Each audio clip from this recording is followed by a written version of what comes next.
अमाशय। अमाशय जब मुख गुहा से ग्रास नली के माध्यम से जब भोजन अमाशय में पहुंचता है, ग्रास नली जब ढकेलता है भोजन को तो अमाशय का में पहुंचता है। यहाँ भोजन लगभग 4 घंटे तक रहता है और अमाशय 3 भाग में बटा रहता है। पहला है कार्डिक, दूसरा है फंडिक और तीसरा है पाइलोरिक। फंडिक में HCl होता है जो कि भोजन में उपस्थित जीवाणुओं को मारता है जो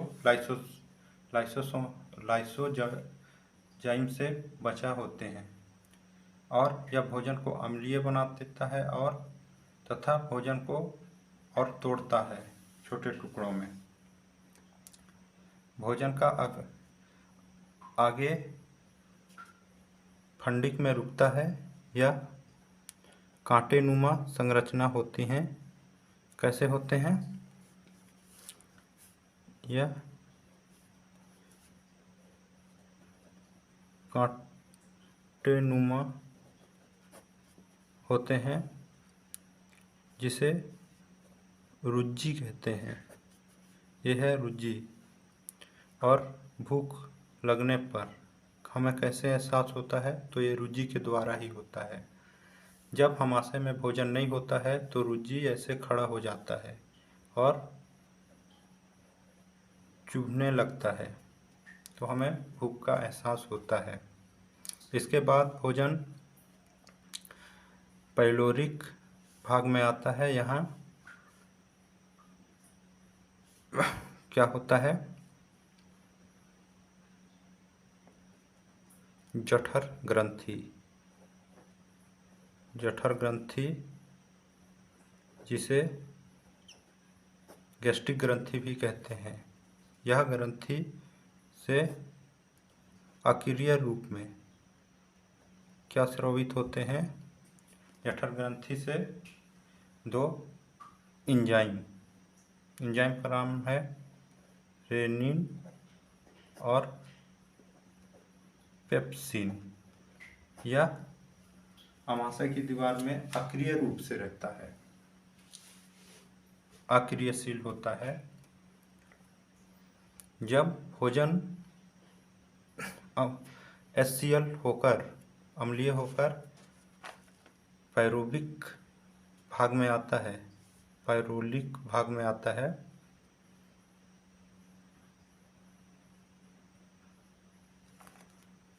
जब भोजन पाइलोरिक भाग में आता है तब एंजाइम रेनिन प्रोरेनिन में रहता है जो HCl की उपस्थिति में किस में बदल जाता है? रेनिन में। और क्या करता है? दूध के केसिनोजन को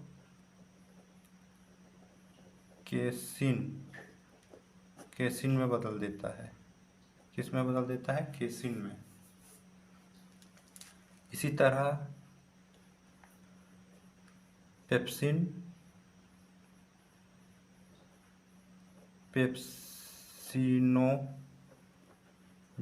पेप्सिनोजन में अक्रिय रूप में रहता है। और जैसे ही HCl के साथ संपर्क में आता है, यह किस में ट्रांसफर हो जाता है? पेप्सिन में। और प्रोटीन का क्या करता है? पेप्टोन में तोड़ देता है। ठीक है, कौन? पेप्सिन। और स्टार्च का पाचन तो मुख गुहा में टाइलिन ही किया है।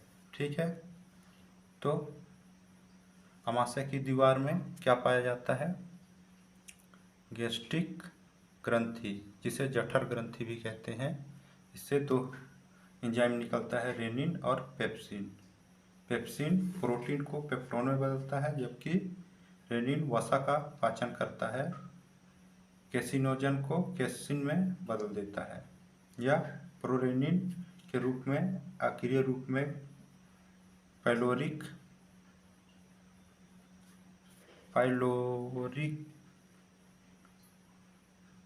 वाला भाग में उपस्थित होता है। कहाँ होता है? आमाशय में। ठीक है। इसी तरह पेप्सिनोजन भी उसी तरह रहता है। अब जब भी हम कभी उल्टी करते हैं तो हमें हमारे नाक में मुंह में जलन होता है, तो वो किसके वजह से होता है? HCl की वजह से ही होता है। और आप देखे होंगे बच्चे जब छोटे होते हैं तो उल्टी करते हैं तो दूध को दही के रूप में उल्टी करते हैं। क्यों? क्योंकि यहाँ HCl दूध को दही में बदल चुका होता है। ठीक है। और जब हम अधिक भोजन करते हैं तो HCl का स्रवण ज़्यादा होने लगता है। ठीक है। और क्योंकि वो पाचन जल्दी और ज़्यादा करने की कोशिश करता है, इससे शरीर के बहुत जगह के एनर्जी खींचता है, जिससे दूसरे अंग का एनर्जी खत्म होता है, ऊर्जा, जिससे हमें नींद भी आता है। आप जानते होंगे कि खाना खाने के बाद अक्सर नींद लगता है, तो यही कारण है। ठीक है। अगर HCl अम्ल है तो ये इसके आमाशय की दीवार को जलाती क्यों नहीं है? तो वो इसलिए नहीं जलाती है क्योंकि जो HCl होती है इसके अंदर वाली दीवार में होती है। इसके बाद जस्ट कौन सा दीवार होती है दोस्तों? तो हम बात करें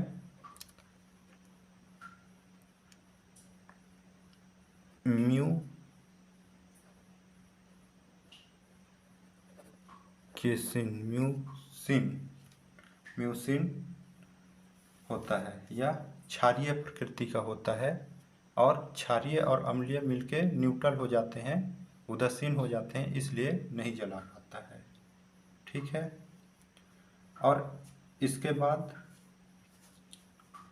क्या होता है? भोजन आगे बढ़ता है। ठीक है।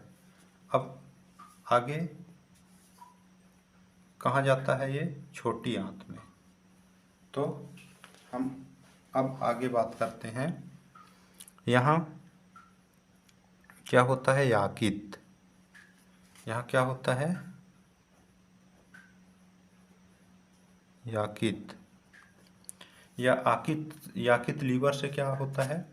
एक रस का स्रवण करता है, उसे क्या बोलते हैं? पित्त।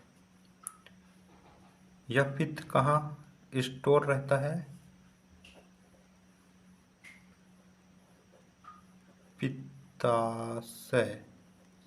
पित्ताशय में स्टोरेज रहता है, संचरित रहता है। और याकित से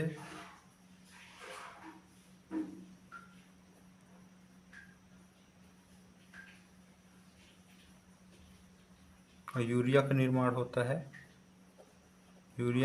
होता है। यह एक मिश्रित ग्रंथि है तथा सबसे हमारे शरीर की बोलें तो सबसे बड़ी ग्रंथि है। सबसे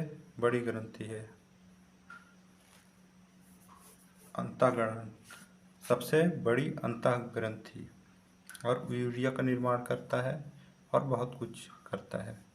ठीक है। पाचन के लिए पित्त रस बनाती है और पित्ताशय में पित्त रस को स्टोरेज करके रखती है। यह एक एंजाइम नहीं है, या फिर भी एंजाइम की तरह कार्य करता है। पित्त क्या होता है? एंजाइम नहीं है, लेकिन फिर भी का काम करता है, पाचन में कार्य करता है। ये क्या करता है कि जो भोजन आमाशय से छोटी आंत की ओर आता है तो अम्लीय होता है, और ये पित्त क्या करता है, उसे क्षारीय बदल देता है, क्षारीय कर देता है। ठीक है। और इस पित्त में क्या होता है,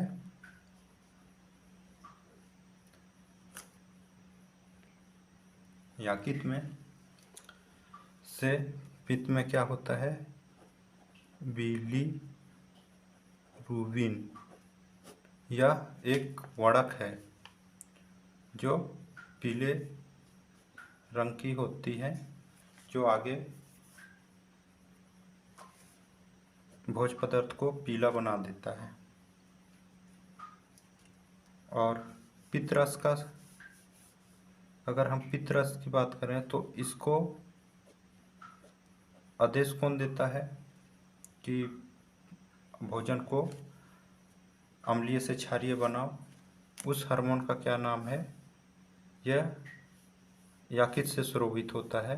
जो यकृत है ना, यहीं से स्रावण होता है इसका, इसे बोलते हैं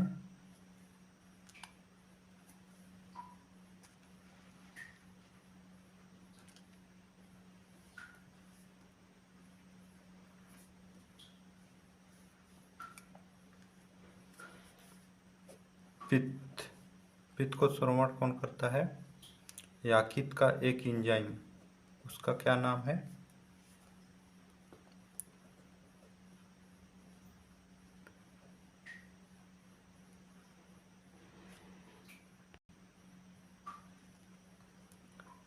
यकृत से एक एंजाइम स्रावण होता है जो पित्त को आदेश करता है, संदेश देता है कि भोजन को क्षारीय बनाना है। उसका नाम है सिक्रेटिन, या पित्ताशय से पित्त को स्रावण होने के लिए आदेश करता है। और यह हार्मोन होता है, यह कहाँ से स्रावित होता है, यकृत से, और भोजन को फिर पित्त क्षारीय बना देता है। ठीक है। अब ये क्या है, ये है दोस्तों अग्न्याशय पैंक्रियास, यह भी एक मिश्रित ग्रंथि है। ठीक है। इससे एंजाइम और हार्मोन निकलते हैं। इसमें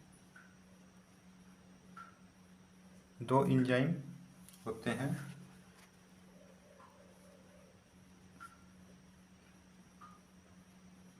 और दो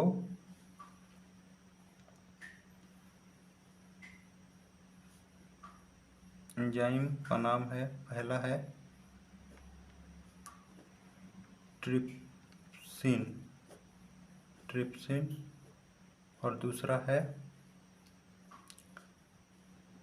लाइपेज।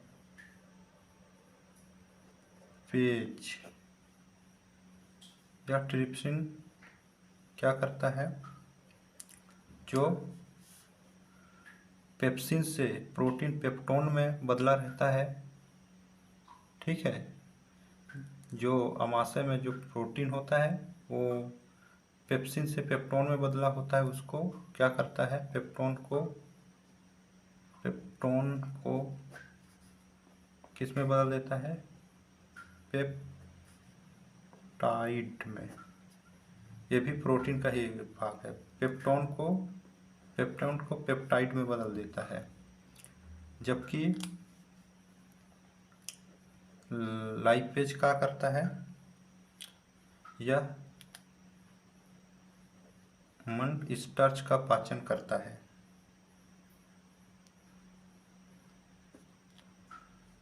इन दो हार्मोन का स्रावण कौन करता है, कौन सा एंजाइम करता है, अग्न्याशय एक मिश्रित ग्रंथि है, तो इसको श्रवण करने का आदेश कौन देता है, कौन संदेश देता है, तो एक हार्मोन होता है जिसे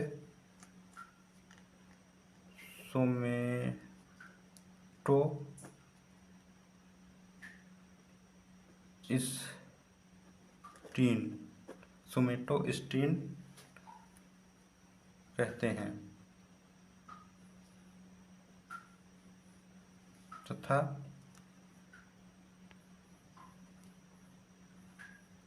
अग्नाशय रस से एंजाइम को श्रवण करने की जिम्मेदार किसका है? सोमेटोस्टेटिन हार्मोन जिम्मेदारी होता है।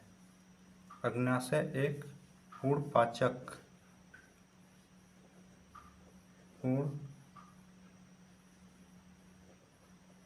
पाचन रस निकालती है। ठीक है, इसके बाद भोजन इसके बाद यह प्रक्रिया कहाँ होता है? यह प्रक्रिया आगे हम बनाते हैं।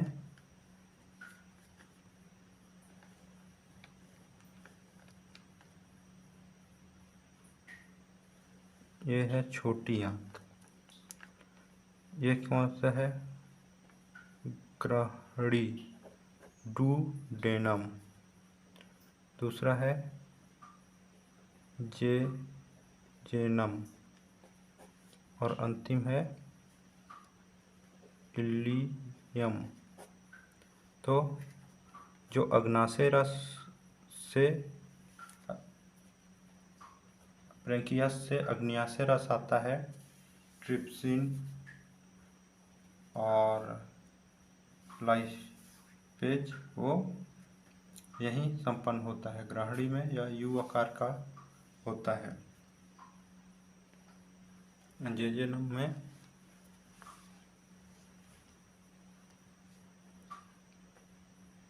ग्रहणी में ही पैंक्रियास से निकली हुई ट्रिप्सिन और लाइपेज अपना काम करते हैं। फिर इसके बाद भोजन जेजेनम में जाता है। यहाँ भोजन फैल जाता है और जल खनिज का अवशोषण होता है। ठीक है, जिसे क्या बोलते हैं? रसाकुर बिलाई इसी भाग में पाया जाता है। ठीक है, इसके बाद आगे आता है भोजन इलियम में। यहाँ क्या होता है? कितनों इस भाग में 5 एंजाइम होते हैं। जो पहला है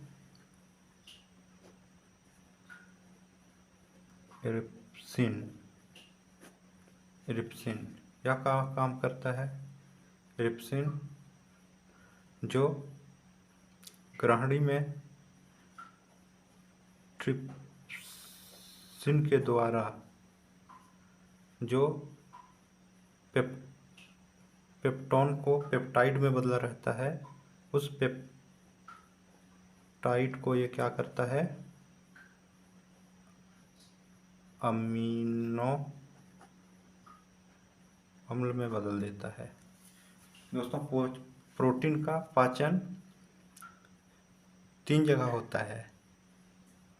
पहला तो स्टमक में अमाशय में हो जाता है। दूसरा ग्रहणी में होता है ट्रिप्सिन के द्वारा। पहला पेप्सिन प्रोटीन को पेप्टोन में, ट्रिप्सिन पेप्टाइड में और इरिप्सिन पेप्टाइड को अमीनो अम्ल में बदल देता है। इसके बाद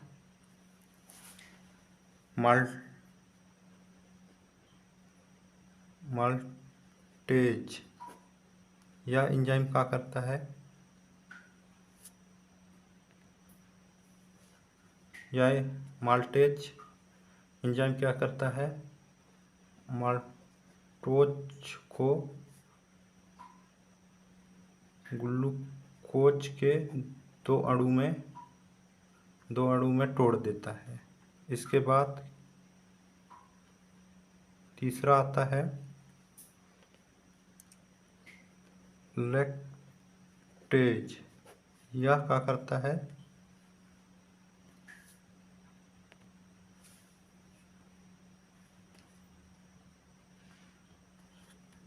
लैक्टेज क्या करता है?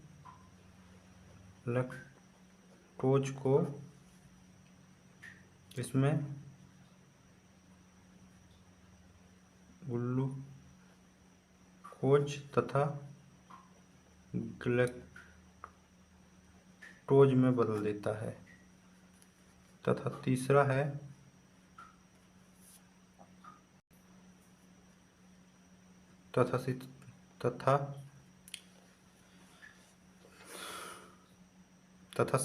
तीसरा है सुक्रेज। यह क्या करता है? सुक्रोज को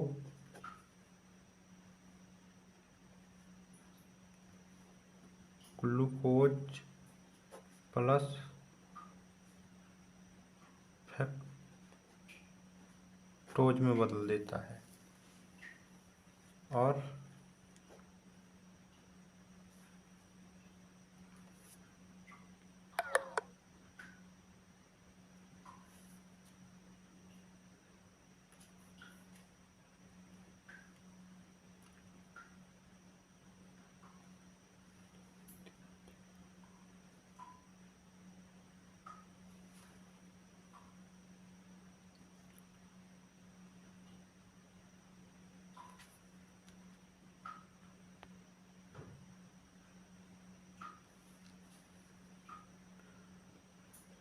लाइपेज क्या करता है?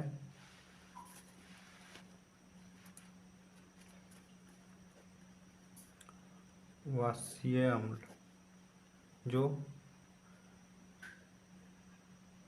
चिपचिपा होता है उसे ग्लिसरॉल में बदल देता है। ठीक है, यह है इलियन वाला भाग में इतना पाचन होता है, प्लस अवशोषण भी होता है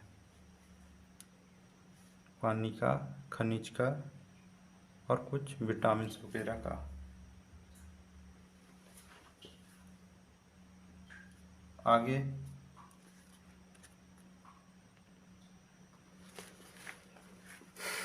छोटी आंत के बाद या बड़ी आंत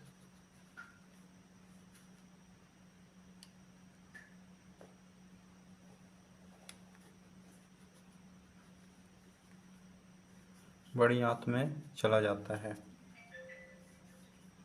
जो कि बड़ी आंत की अगर हम तस्वीर बनाए तो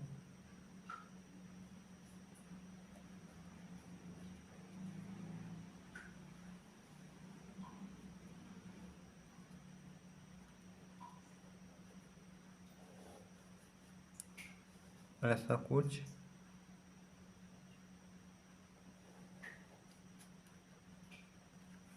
होता है। इसमें छोटी आंत से बड़ी आंत में लगा होता है।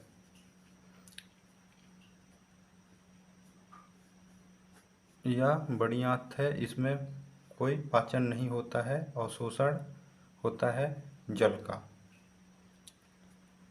इस भाग को जो क्या बोलते हैं? सीकम। ये एक अवशोषी अंग है जिसे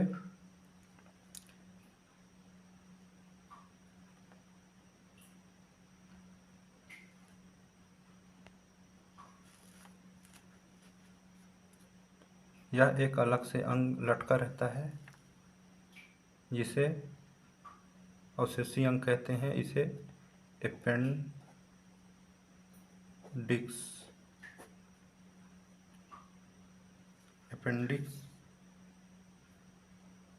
अपेंडिक्स कहते हैं। अवशोषी अंग क्या होता है?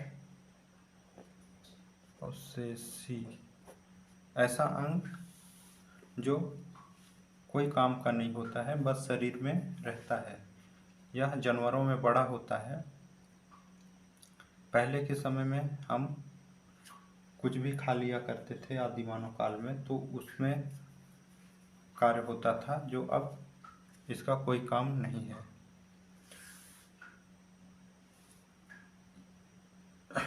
इसको एक साथ बड़ी आंत को क्लोन कहते हैं। ये आगे की ओर बढ़ता है, इसे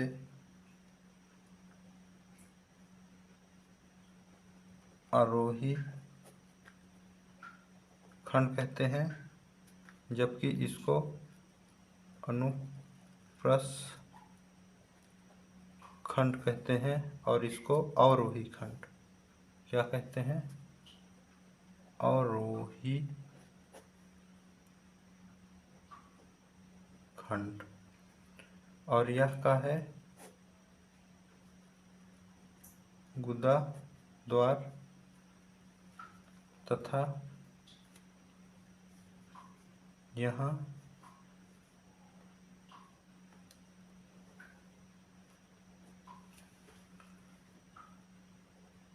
मलाशय, यहाँ मल स्टोरेज होता है और गुदा के माध्यम से बाहर हो जाता है,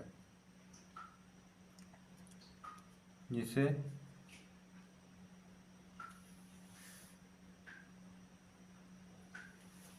सिग्माकार मलाशय को सिग्माकार भी कहते हैं, जो मलाशय से लगा रहता है। जब यहाँ अगर पानी का अवशोषण नहीं हुआ तो लेटरिन मल डायरिया पेचिस के जैसे होता है। ठीक है, भोजन पूर्ण रूप से यहाँ अपशिष्ट बन चुका होता है, जिसका पूरा पोषक तत्व अवशोषित कर लिया जाता है। तो मल का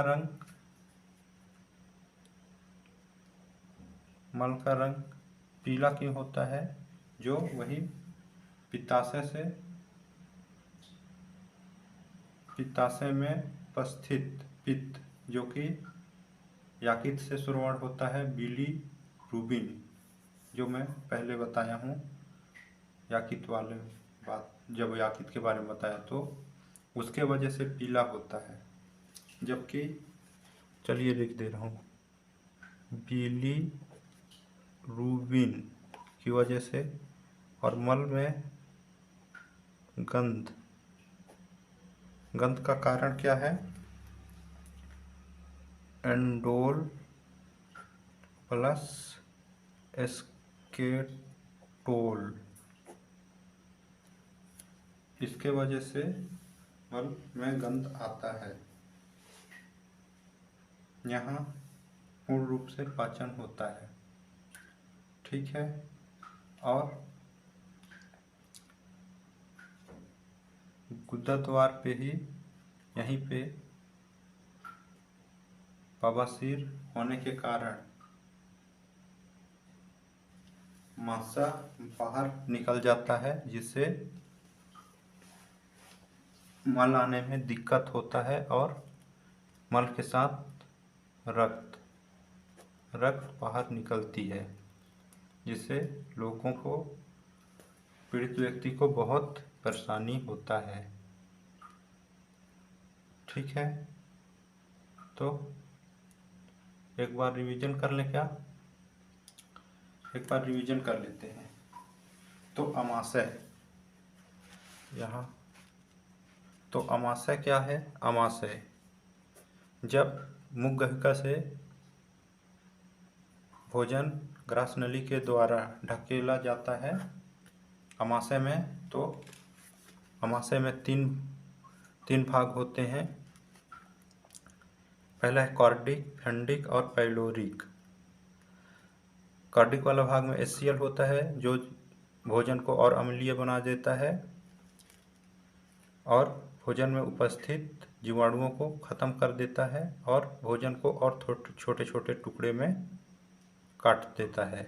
और जबकि दूसरा भाग है फंडिक, इसमें कांटेनुमा संरचना होता है जिसे रुज्जी कहते हैं। भोजन ना होने की स्थिति में यह खड़ा हो जाता है जिससे हमें चुभता है और भूख का एहसास होता है और यह भोजन को रोक के रखता है। यहाँ लगभग 4 घंटे तक पूरे आमाशय में भोजन रहता है। पाइलोरिक भाग में क्या होता है, गैस्ट्रिक ग्रंथि होता है। जठर ग्रंथि या 2 प्रकार का रस स्रावण करता है, पहला है रेनिन, दूसरा है पेप्सिन। और यहाँ पेप्सिन किस रूप में होता है, अक्रिय रूप में पेप्सिनोजन के रूप में, और रेनिन प्रोरेनिन के रूप में होता है जो दूध के कैसिनोजन को कैसिन में बदल देता है, जबकि प्रोटीन पेप्सिनोजन प्रोटीन को पेप्टोन्स में बदल देता है। ठीक है, यह कहाँ होता है, याकृत में। इसके बाद भोजन आगे आता है और कहाँ आता है, यह है छोटी आंत। क्या है, छोटी आंत। यहाँ क्या होता है, अग्न्याशय रस। यहाँ होता है अग्न्याशय पैंक्रियास, अग्न्याशय, वहाँ से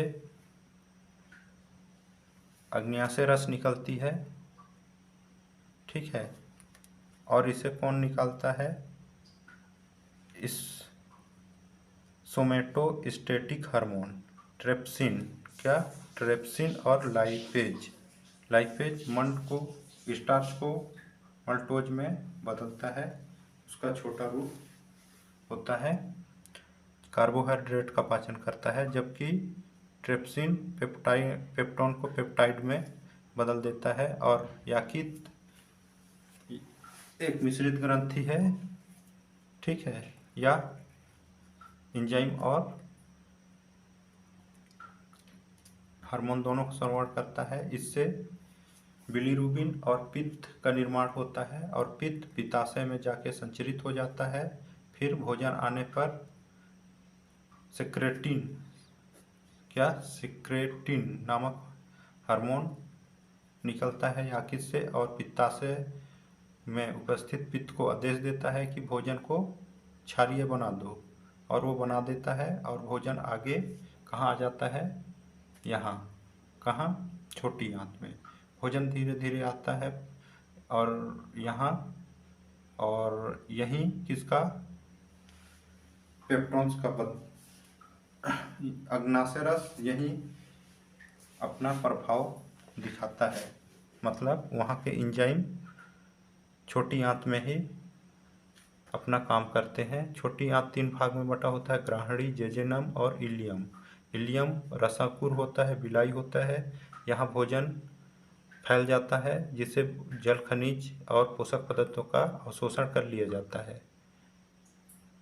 ग्राहणी में ट्रिप्सिन और लाइपेज के द्वारा पाचन होता है, और जबकि इलियम में 5 एंजाइम होते हैं। इरिप्सिन पेप्टाइड को अमीनो अम्ल में, मल्टोज को सुक्रोज के ग्लूकोज के 2 अणु में तोड़ देता है, जबकि लैक्टोज को ग्लूकोज और गैलेक्टोज में बदल देता है। सुक्रोज तथा सुक्रोज को ग्लूकोज फ्रक्टोज में बदल देता है, जबकि लाइपेज वाष्यीय अम्ल जो तेलीय प्रकार का होते हैं इसको ग्लिसरॉल में बदल देता है।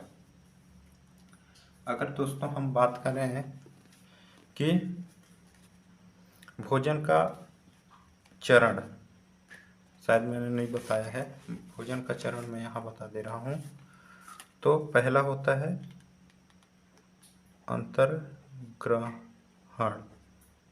अंतर्ग्रहण। जब हम मुंह में भोजन को धारण करते हैं, लेते हैं, उस प्रोसेस को अंतर्ग्रहण करते हैं। दूसरा होता है पाचन। जब भोजन को तोड़ा मोड़ा जाता है, छोटे छोटे भाग में तोड़ दिया जाता है, तब वह पाचन कहलाता है। इसके बाद क्या होता है,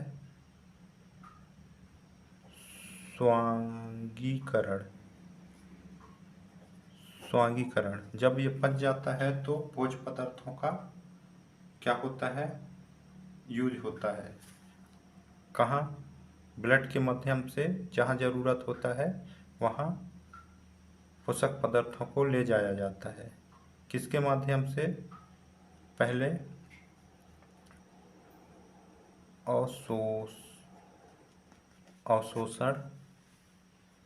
अवशोषण के माध्यम से पाचन होता है, अवशोषण होता है खनिज मिनरल्स का, प्लस पोषक पदार्थ कार्बोहाइड्रेट प्रोटीन जो छोटे भाग में टूटे होते हैं उसको अवशोषण करता है और फिर स्वांगीकरण के माध्यम से कुछ ब्लड के माध्यम से शरीर के अन्य भाग में चला जाता है। इसके बाद हम बात करें तो बहिष्करण, बचा हुआ भोज्य पदार्थ जो फालतू का है, जिसको कोई काम नहीं है, उसको मल द्वार के द्वारा सुबह एग्जिट कर दिया जाता है, बाहर निकाल दिया जाता है। उस प्रक्रिया को क्या बोलते हैं? बहिष्करण। तो दोस्तों ये था पाचन प्रक्रिया। इसका एमसीक्यू भी आएगा तो आपको अच्छे से क्लियर हो जाएगा। ठीक है, तो आज का टॉपिक यहीं पर ख़त्म करते हैं। एमसीक्यू में मिलेंगे।